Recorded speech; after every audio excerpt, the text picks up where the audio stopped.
Against Bangladesh, ভারতে আরেকবার জিতে গেছে আর চলে গেছে সরাসরি ফাইনালে। That is India go through to a final. আম কিন্তু কতগুলো সমস্যা এখনো পর্যন্ত আছে। সেটার ব্যাপারে আজকে কথা বলবো। ১ম এ হলো ব্যাটিং অর্ডার। ভাই ব্যাটিং এ অর্ডার থাকে, নট ডিসঅর্ডার।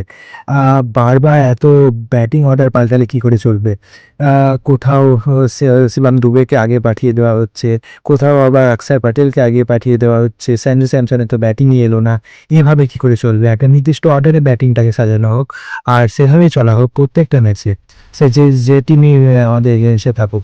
আর ভাই ক্যাচেস উইন ম্যাচেস। ক্যাচেস কি করে ছাড়লে হবে? বারবার ক্যাচেস ছাড়ছে ইন্ডিয়া। আগের দিনও পাকিস্তানের বিরুদ্ধে অনেকগুলো ক্যাচ ছেড়ে দেওয়ার ফলে পাকিস্তান কিন্তু অনেক কটা রান করে ফেলেছিল।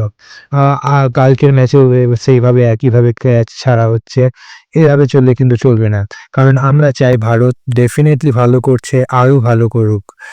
সো ক্যাচেসটা ঠিক করতে হবে এবং আজকে কিন্তু রাতে হয়ে আছে একটা mini semifinal. That is Bangladesh versus Pakistan. আমাদের রাইট সাইড এবং লেফট সাইডের মধ্যে খেলা।